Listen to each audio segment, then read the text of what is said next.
کہ فرض کیا ہم نے پنجاب میں KPK میں کشمیر میں کس ایریے کو کرنا ہے، اس ایریے سے پھر رجسٹرڈ NGO سے وہ پروپوزل مانگتے ہیں اور اس پروپوزل کے اوپر پھر وہ NGOs کو وہ پروسیس کرتے ہیں. جو NGO اچھا پروپوزل بھیجے، اچھے طریقے سے اسیسمنٹ کر لے، اچھے طریقے سے ڈیفائن کر لے کہ ہم یہ پروجیکٹ اس طریقے سے کریں گے اور یہ یہاں پہ ضروریات ہے، اس کو ڈونر پروجیکٹ دیتا ہے.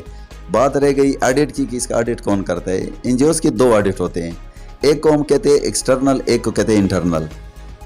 ایک ہم خود کرتے ہیں، ذاتی طور پر ہم کرتے ہیں کسی بھی چارٹرڈ اکاؤنٹ سے، جو رجسٹرڈ چارٹرڈ اکاؤنٹ ہوتا ہے نا، اسی سے ہم ایک آڈٹ کر لیتے ہیں. جو ہی پروجیکٹ ختم ہوتا ہے، اگر 1 کروڑ روپے کا پروجیکٹ ہے، وہ ہیلتھ کا ہے، وہ ایڈوکیسی کا ہے، وہ ایمرجنسی کا، ریلیف کا ہے، کسی چیز کا بھی ہے، تو ہم اس کو ایک آڈٹ کر لیتے ہیں، وہ اپنے پاس رکھ لیتے ہیں. پھر دوسرا آڈٹ ڈونر کرتا ہے. ڈونر ایک رجسٹرڈ چارٹرڈ اکاؤنٹ ہوتا ہے، اس کو بیچ دیتا ہے، وہ ہمارا پورا اسی پروجیکٹ کا آڈٹ کر دیتا ہے.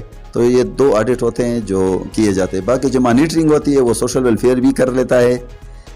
سوشل ویلفیئر کے علاوہ جو محکمے ہوتے ہیں نا، کنسرن ڈپارٹمنٹ ہوتے ہیں، فرض کیا اگر وہ ایجوکیشن کا پروجیکٹ ہے تو ایجوکیشن اس کو مانیٹر کرتا ہے، اگر وہ ہیلتھ کا پروجیکٹ ہے تو وہ ہیلتھ والے مانیٹر کرتے ہیں. تو جو سٹاف بھرتی کیا جاتا ہے، جو سب کام کرتے ہیں، تو ان کی سلیکشن کیسے ہوتی ہے؟ سٹاف اگر پروجیکٹ فرض کیا 3 مہینے کا پروجیکٹ ہے تو 3 مہینے کے لیے بھرتی کی جاتا ہے. اگر وہ 6 مہینے کا پروجیکٹ ہے، سال کا ہے، 5 سال کا ہے، پھر اس کے لیے وہ بھرتی کیا جاتا ہے. ایک سٹاف ہوتا ہے پرماننٹ، جس کو ہم کور سٹاف کہتے ہیں، جو آفس میں مستقل ہوتے ہیں اور مستقل بیٹھے ہوتے ہیں. وہ کور سٹاف ہوتا ہے، وہ اکثر میں کم ہوتا ہے. جو پروجیکٹ سٹاف ہے نا، وہ جب پروجیکٹ آ جاتا ہے، ہمارا MOU سائن ہو جاتا ہے ڈونر کے ساتھ، پھر ہم وہ سٹاف لے لیتے ہیں. NGOs کا جو فنڈ ہے وہ اقوام متحدہ سے آتا ہے. ڈونرز جو پاکستان نے NOC دیا ہوتا ہے نا، وہ یہاں پہ بیٹھے ہوتے ہیں، UNDP، UNHCR، USAID، UNOCHA وغیرہ وغیرہ، GIZ، وہ یہاں پہ کام کرتے ہیں. انہوں نے NOC لیا ہوتا ہے نا، وہ وہاں سے اقوام متحدہ سے فنڈ لاتے ہیں ان غریب ممالک میں جہاں پہ ضرورت ہوتا ہے. وہ NOC لے کے یہاں پہ آتے ہیں، وہ پھر NGOs سے پروپوزل مانگتے ہیں. NGOs جو رجسٹرڈ NGOs ہے ان سے پروپوزل مانگ کے، ایریا مانگ کے، اسیسمنٹ مانگ کے، جہاں پہ نیڈ ہوتی ہے وہاں کے لیے وہ پروپوزل مانگ کے آپ کو پروجیکٹ دیتے ہیں.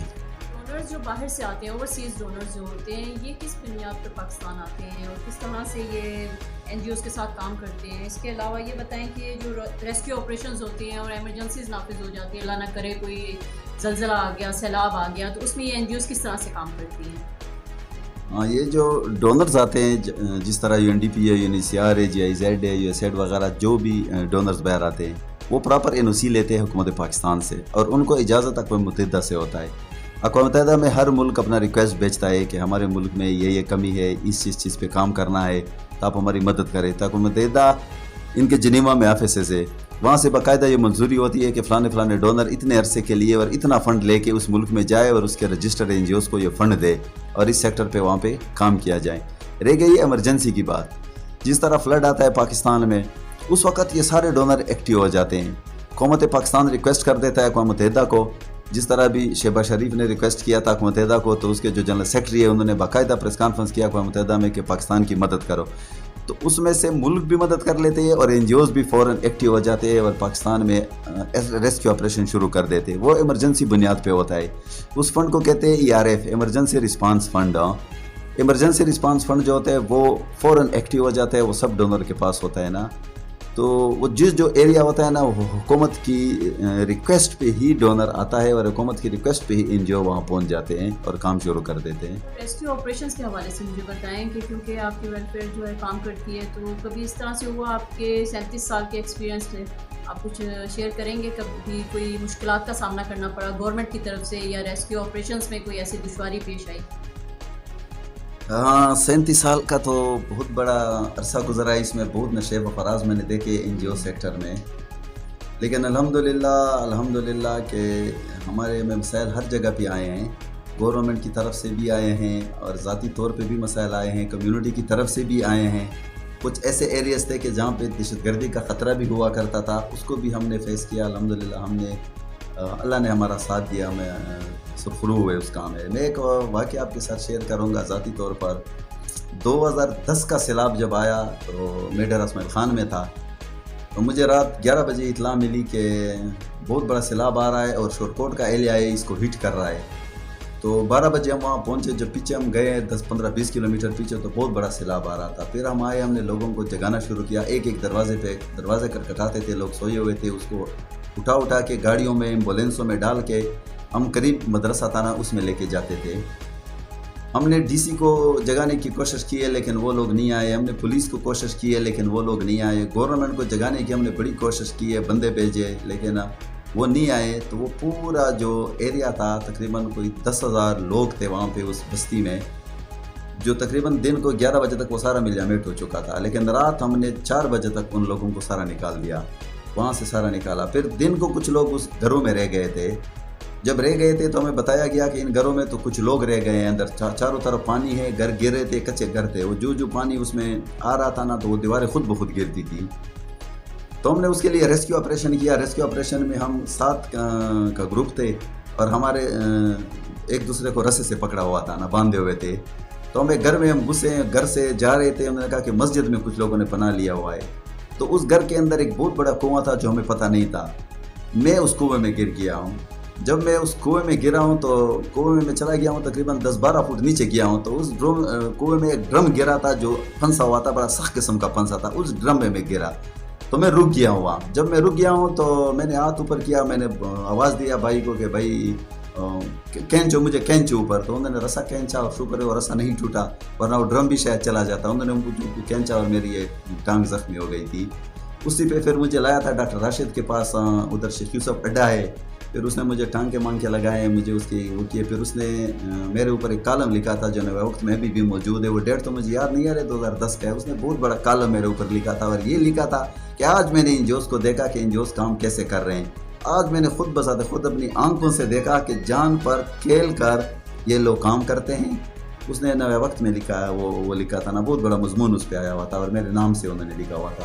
گورنمنٹ کی طرف سے جو مسائل ہے وہ زیادہ تو نہیں ہے, لیکن کچھ ایریا ایسے ہیں جس طرح فاٹا کا ایریا ہے, بلوچستان کا ایریا ہے, اس میں ہمیں یہ مسائل آئے ہیں کہ وہاں پہ جانے نہیں دیتے سیکورٹی کی وجہ سے. تو جب جانے نہیں دیتے تو ہمارے کچھ فنڈ ایسے ہوتے ہیں کہ وہ ضائع ہو جاتے ہیں, NOC نہیں مل جاتی ہے, وہ ضائع ہو جاتے ہیں, وہ فنڈ ضائع ہو جاتے ہیں واپس. ہمارے تقریباً سینکڑوں NGO ہمارے بھائی ایسے ہیں کہ جن کے فنڈ ضائع ہو چکے ہیں اور وہ واپس NOC نہ ہونے کی وجہ سے گئے. اور گورنمنٹ NOC اس لیے نہیں دے رہے کہ وہاں پہ حالات ٹھیک نہیں ہوتے, آگے سے خطرہ ہوتا ہے, آگے سے مسائل ہوتے ہیں, آگے سے جانے کا خطرہ ہوتا ہے, وہ سیکورٹی نہیں دے سکتے. تو یہ ایشوز حکومت کی طرف سے ہیں. باقی حکومت کی طرف سے ایسے کوئی مسئلہ نہیں آیا کہ ہمیں اگر کسی ایریا میں ہم کام کر رہے ہیں تو اس نے ہمیں روکا ہو یا پکڑا ہو یا ہمیں کسی قسم کا دباؤ کا شکار ہوئے ہو, کسی قسم کا نہیں. حکومت نے ہر وقت ہمارا ساتھ دیا ہے, ہر جگہ پہ ساتھ دیا ہے. ہاں میں نے بتایا کہ فاٹا کا یا بلوچستان کے کچھ ایریاز ایسے ہیں کہ جہاں پہ سیکورٹی خطرات ہوتے ہیں, وہاں پہ وہ جانے نہیں دیتے. NGOs کو کون کون سے مسائل درپیش ہیں اور کس طرح سے NGOs اپنے کام کو بہتر بنا سکتی ہیں؟ NGOs کے لیے جو سب سے بڑا مسئلہ ہے اس وقت وہ یہ درپیش ہے کہ بینک اکاؤنٹ کا مسئلہ ہے. NGOs کے لیے بینک اکاؤنٹ نہیں کھلتے. ڈونر کی ریکوائرمنٹس ہے کہ آپ ہر پروجیکٹس کے لیے نیا اکاؤنٹ کھولیں. فرض کیا ایک NGO ایک پروجیکٹ کر رہا ہے ہیلتھ پہ, دوسرا اس کا پروجیکٹ آیا واش پہ, تو واش کے لیے دوسرا آپ کو اکاؤنٹ کھولنا پڑے گا. تو بینک والے اکاؤنٹ نہیں کھولتے, جس کے لیے ہم نے اعلیٰ سطح پہ بھی بات کی ہے, ہم نے حکومت سے بھی بات کی ہے, ہم نے شور شرابی بھی اس میں کافی کیے ہوئے ہیں. NGOs کے لیے سب سے بڑا پرابلم اس وقت بینک اکاؤنٹ کا ہے جو نہیں کھولے جا رہے ہیں, جسے میں آپ کے پروگرام کی وساطت سے اسٹیٹ بینک سے بھی اپیل کروں گا اور بینکوں سے بھی اپیل کروں گا اور گورنمنٹ سے بھی اپیل کروں گا کہ NGO کوئی دہشت گرد نہیں ہے. NGO ویلفیئر کا کام کر رہے ہیں. خدا را ان ویلفیئر کے کام میں جو روڑے اٹکا رہے ہیں لوگ, جس میں مسائل پیدا کر رہے ہیں, اس کو ختم کرے. حکومت کے وقت اس کا ساتھ دے, اس میں جو مسائل ہے یہ کم کرے. اور بینکوں سے بھی اپیل کرتا ہوں کہ اس میں جو مسائل ہے وہ کم کرے. ہاں یہ آپ ہی کے لوگ ہیں, آپ ہی کے ملک کے لوگ ہیں, آپ اسی ملک میں بینک چلا رہے ہیں, کاروبار کر رہے ہیں, آپ اسی ملک کے باشندے, یہ بھی اسی ملک کے باشندے. اگر ان کے ڈاکومنٹس پورے ہیں, رجسٹریشن پوری ہے, ان کے سارے بائیلاس پورے ہیں, تو خدا را ان کو تنگ نہ کیا جائے. ان کے جو اکاؤنٹس ہیں ان کے مسائل کو فوری طور پر حل کیا جائے تاکہ NGOs ویلفیئر کا کام کرے. پاکستان میں جس طرح مہنگائی ہے, جس طرح بے روزگاری ہے, جس طرح معاملات خراب ہوئے ہیں, جس طرح لوگوں کو ویلفیئر کی ضرورت ہے, وہاں پہ NGOs رکے ہوئے اکاؤنٹ کے مسئلے پہ, NOC کے مسئلے پہ رکے ہوئے. تو لہٰذا اس مسئلے پہ حکومت کو بھی سنجیدگی سے غور کرنا چاہیے اور بینکوں کو بھی اس پہ سنجیدگی سے غور کرنا چاہیے. جس طرح ادارے سے ایک NGO کو رجسٹریشن مل جاتا ہے تو ہو گئی وہ رجسٹریشن. پھر جب ڈونر آپ کو پروجیکٹ دیتے ہیں تو ڈونر آپ سے 4 چیزیں مانگتا ہے. ایک رجسٹریشن مانگتا ہے, ایک آپ کے آرگنائزیشن کا پروفائل مانگتا ہے, ایک آپ سے آڈٹ رپورٹ مانگتا ہے، لاسٹ 3 ایئرس کے آڈٹ رپورٹ مانگتا ہے. چوتھی چیز آپ سے پروپوزل مانگتا ہے کہ آپ اس کا ہمیں پروپوزل بھیج دیں. بس یہ 4 چیزیں ضرورت ہوتی ہے ڈونر کے لیے. ان 4 چیزوں کے اوپر وہ پروجیکٹ دیتا ہے. اچھا، آپ جس این جی اوز کے نیٹ ورک کے آپ کام کر رہے ہیں، ایک نیٹ ورک چلا رہے ہیں آپ، تو وہ کس طرح سے کام کرتے ہیں؟ آپ کیسے کام کرتے ہیں؟ دیکھو ایک یہ ہوتا ہے کہ این جی اوز، ایک این جی او ہوتی ہے وہ کام کر رہی ہوتی ہے نا، تو وہ ایک ایریا میں کر رہی ہوتی ہے. زیادہ سے زیادہ وہ ایک ڈویژن تک کام کر سکتی ہے، تو دوسرے ڈویژن تک وہ کام نہیں کر سکتی. تو اس حوالے سے پھر ہم نے ایک نیٹ ورک بنایا ہے جس کو ہم national development organisation network کہتے ہیں. اس میں 550 این جی اوز ہم نے پورے پاکستان، گلگت اور کشمیر سے لیے ہیں، اور اس میں مزید ہم بڑھا رہے ہیں. بلکہ میں اپیل کروں گا آپ کے چینل کی وساطت سے کہ اس میں جتنے بھی لوگ آ سکتے ہیں آئیں. پہلے جو نیٹ ورک بنے اس میں 50، 60، 100 سے زیادہ این جی اوز نہیں ہوتی. ہم نے پہلی دفعہ یہ کیا ہے کہ ہم پورے پاکستان کے بھی دیں گے، ڈونر یوز کر اس کے بھی حل کریں گے، گورنمنٹ بھی حل کریں گے، نچلے لیول پہ حل کریں گے. دوسری بات ہے کہ ڈیٹا ہمارے پاس ایکول آ جائے، مطلب ہے کہ جو پیور ڈیٹا ہے وہ آ سکتا ہے. اس طرح دیکھو، ہم اگر یہاں سے جاتے ہیں نوشہر و فیروز اگر جاتے ہیں، یا ڈیرہ غازی خان جاتے ہیں، یا کشمیر جاتے ہیں، تو وہ این جی او پنڈی کی ایک این جی او، یا ڈیرہ اسماعیل خان کی، یا پشاور کی، لاہور کی ایک این جی او اگر جائے گی وہاں، تو اس کے لیے وہ ڈیٹا آسان نہیں ہے وہاں پہ اکٹھا کرنا. تو اگر ہم جا کے اس ضلع میں ہماری آرگنائزیشن ہے اس کو کہتے ہیں کہ آپ ہمیں ڈیٹا دے، تو ہمیں بہترین ڈیٹا وہاں سے پرووائڈ کر سکتا ہے. جو وہاں پہ نیڈ ہے وہ اچھے طریقے سے پیش کر کے ہم تک پہنچا ہے. تو اسی کے لیے ہم نے یہ نیٹ ورک جس میں ہم اس وقت 550 این جی اوز اس وقت موجود ہے، اور اس میں مزید ہم داخل کر رہے ہیں. کون آپ کے یہ نیٹ ورک جو ہے کون سی شہر تک پہنچ چکا ہے؟ الحمدللہ ہمارا جو یہ نیٹ ورک ہے یہ 4 صوبوں میں ہے، گلگت بلتستان میں ہے اور کشمیر میں ہے. اس میں کوئی ضلع بھی نہیں رہ گیا ہمارے سے. اس وقت پورے پاکستان کے ہر ضلع میں ہماری این جی او موجود ہے، بلکہ کسی ضلع میں تو 2 3 این جی او موجود ہے، 4 موجود ہے. تحصیل سطح پہ بھی ہمارے پاس موجود ہے، اور اب مزید لے رہے ہیں ہم، ہر تحصیل سے لے رہے ہیں. بلکہ ہم کہتے ہیں کہ ہر ایک تحصیل بھی ایسا نہ بچے جہاں پہ ہماری آرگنائزیشن نہ ہوتا، کہ جب ہم آواز دے ریسکیو آپریشن کے حوالے سے ہم کر رہے ہیں. جہاں پہ بھی کوئی مسئلہ ہو تو ہم وہاں پہ ان کو فوراً اطلاع کرتے ہیں، اور وہاں پہ ریسکیو آپریشن بھی کرتے ہیں اپنی مدد آپ، وہ کام بھی کرتے ہیں، اور وہ وہاں پہ ہمیں ڈیٹا بھی پرووائڈ کرتا ہے. ڈونر کو جیسے بھی ڈیٹا ضرورت ہوتا ہے تو وہ ہم سے رابطہ بھی کر سکتا ہے، ہم بھی اس سے رابطے کر رہے ہیں. ہم بہترین اور جو ایکوریٹ ڈیٹا ہے وہ ان کو پرووائڈ کر دیتے ہیں. جی سر، این جی اوز جیسے کہ آپ نے بتایا، مجھے تو یہ اندازہ ہوا ہے کہ بہت اچھا کام کر رہی ہیں، لیکن ایک صحیح بات ہے کہ لوگوں کے ذہن میں این جی اوز کے بارے میں کچھ غلط باتیں بھی ذہن میں ڈالی گئی ہیں کہ این جی اوز جو ہیں یہ کافی فراڈ بھی کرتے ہیں، کرپشن بھی ہوتی ہے اس میں. تو اس حوالے سے آپ کیا بتائیں گے؟ بالکل، یہ زبردست کوشچن ہے آپ کی کہ لوگوں کے ذہنوں میں بہت سارے سوالات اٹھتے ہیں. این جی اوز کا نام جہاں پہ آتا ہے تو وہ پہلی فرصت میں کہتے ہیں این جی اوز تو چور ہے، فراڈ کرتے ہیں، یہ کرتے ہیں، وہ کرتے ہیں. لیکن ایسے نہیں ہے. وہ کہتے نہیں ہیں کہ ایک مچھلی پورے تالاب کو گندا نہیں کر سکتے، ایک مچھلی کی وجہ سے سارا تالاب گندا ہو جاتا ہے. این جی اوز کا بہت اچھا کام ہو رہا ہے، کر رہے ہیں. پولیو سے لے کر اب نیچے ڈوکیسی پروگرامز تک دے کے، اس طرح جو جانوروں پہ کام کرتے ہیں، اس طرح بہت سارے معاملات ایگریکلچر میں کام کرتے ہیں، ہر شعبے میں کام کر رہے ہیں. تو ایک بہت بڑے پیمانے پہ کام کر رہے ہیں. اور اگر دیکھا جائے تو ٹاپ 20 اگر ممالک دیکھا جائے تو انہوں نے ترقی اس لیے کی ہے کہ نیچے لیول پہ انہوں نے آرگنائزیشن بنائے، نیچے لیول پر گئے، کمیٹیاں بنائی، انہوں نے وہ فنڈ کا استعمال کیا، انہوں نے آپس میں حکومت کا ساتھ پکڑا، حکومت کا ساتھ ہیلپ کیا، حکومت کے جو کام ہے نا ان میں انہوں نے ساتھ دیا. تو اگر ہم حکومت کا ساتھ دیں گے تو سارے مسائل حل ہوں گے. یہاں پہ تو مصیبت یہ ہے کہ حکومت پہ ہم نے چھوڑ دیا ہر چیز، ہم ساتھ ہی نہیں دے رہے. تو این جی اوز ابھی ترقی مزید کرے گی. ٹاپ 20 ممالک میں این جی اوز نے اتنی ترقی کی کہ حکومت کے شانہ بشانہ وہ چل رہے ہیں، حکومت کا ساتھ بٹھاتے ہیں وہ. تو رہ جو گئی بات کرپشن کی، آپ نے جو بات کی ہے بالکل بہت سارے ایریوز میں ہوا ہوگا، ہو بھی رہا ہوگا، کچھ لوگوں نے کیا بھی ہوگا. لیکن این جی اوز کا مقصد کبھی بھی یہ نہیں ہے کہ وہ پیسے چوری کرے، وہ کرپشن کرے، وہ فراڈ کرے. اس کی آئین میں بائیلاز میں یہ چیز شامل نہیں ہے. این جی اوز کی یہ بھی بائیلاز اور قانون میں شامل ہے کہ این جی اوز بالکل یہ نان ریلیجیس ہوتی ہے، اس میں کوئی مذہبی عنصر نہیں ہوتا، اور یہ سیاسی نہیں ہوتی. یہ نہ سیاسی ہوتی ہے، یہ نہ مذہبی ہوتی ہے، اور نہ یہ کرپشن کر سکتے ہیں. جو پیسہ ان کو جس کام کے لیے ملتا ہے اس کام پہ لگانا ہوتا ہے. ہاں، جو سٹاف لیتا ہے وہ ان کی تنخواہ وہاں سے نکالے گا، جو اس کے ایگزیکٹو ہوتے ہیں وہ بھی اپنی تنخواہ نکال سکتے ہیں، آفس کا خرچہ نکال سکتے ہیں. جو معاملات ہیں نا آپریشنل، جس کو ہم وہ کرتے ہیں آپریشنل، وہ بھی کرنا پڑے گا. اور جو آفس کے معاملات ہیں، اخراجات ہیں، وہ اس سے وہ نکال سکتے ہیں. باقی